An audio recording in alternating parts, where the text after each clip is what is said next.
Good morning, Saturday, July 10th, 2021. Episode 21, Paul Molitor, 20th century player, 1978, 1998, 21 years. I've been doing a lot of old school players, 1890s, 1900, 1910, 1920. But how about Paul Molitor, 21st century,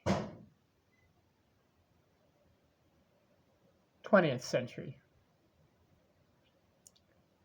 1978, 1998, 21-year career. Right-handed hitter, 2,600 games, 3,319 hits. Lifetime batting average, 306. Now, the old school players had higher career batting averages, right? Ty Cobb, 366. Rogers Hornsby, 358. Babe Ruth, 342. Ted Williams, 344. Lou Gehrig, 340. Tony Gwynn, 338. Just did George Sisler. He had a 340 lifetime batting average. Paul Molitor, 306, but a very good career. Why? 605 doubles, 114 triples, 234 homers, and 1,300 RBIs. Never hit more than 22 home runs in a season, and only had a couple of seasons of over 100 RBIs. He did have about 4 200 hit seasons. And how many times did he go over 300? 1, 2, 3, 4, 5, 6, 7, 8, 9, 10, 11, 12 times out of 21 years over 300.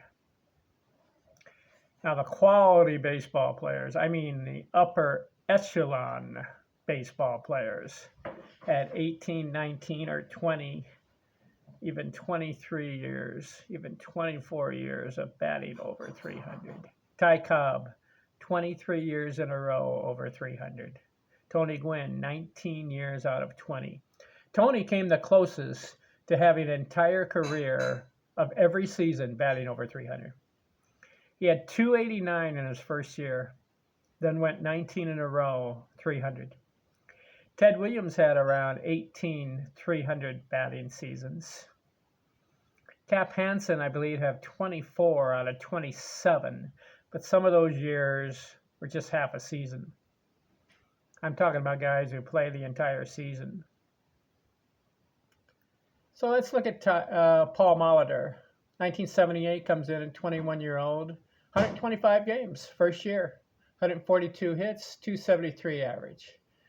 1979, 140 games, 188 hits, 322 average. Second year, 322 out of 645 at-bats.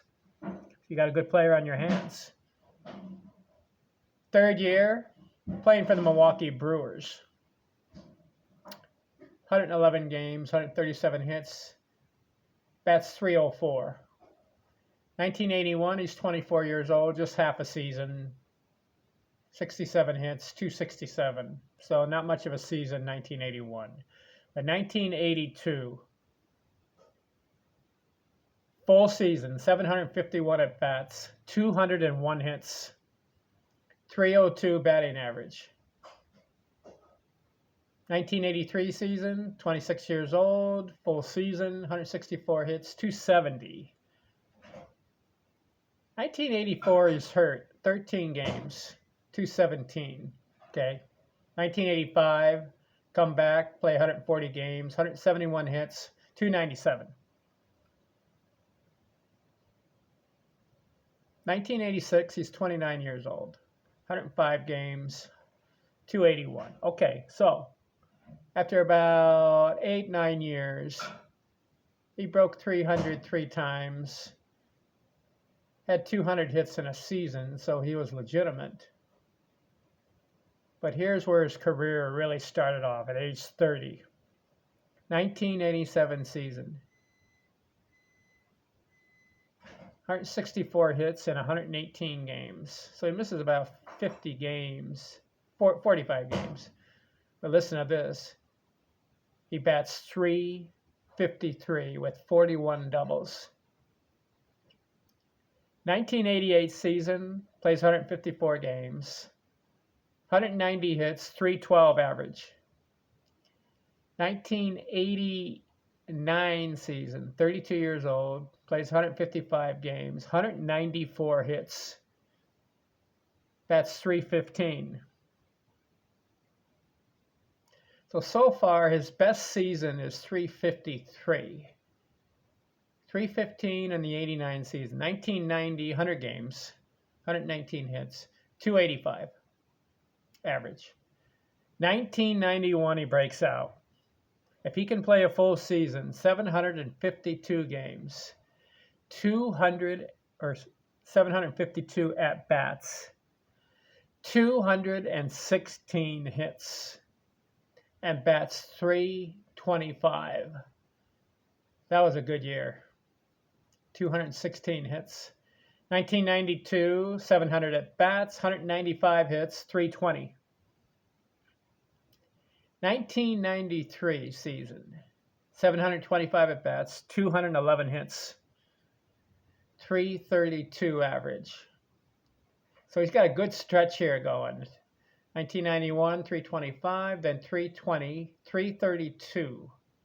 1994 season, he's playing for the Toronto Blue Jays. Helps them win the World Series.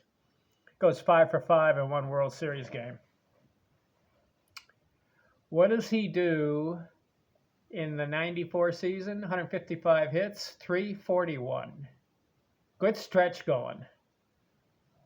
1995 season, 130 games. That's .270, a little down. But comes back, and this is his best season. At 39 years old, Paul Molitor produces his best season.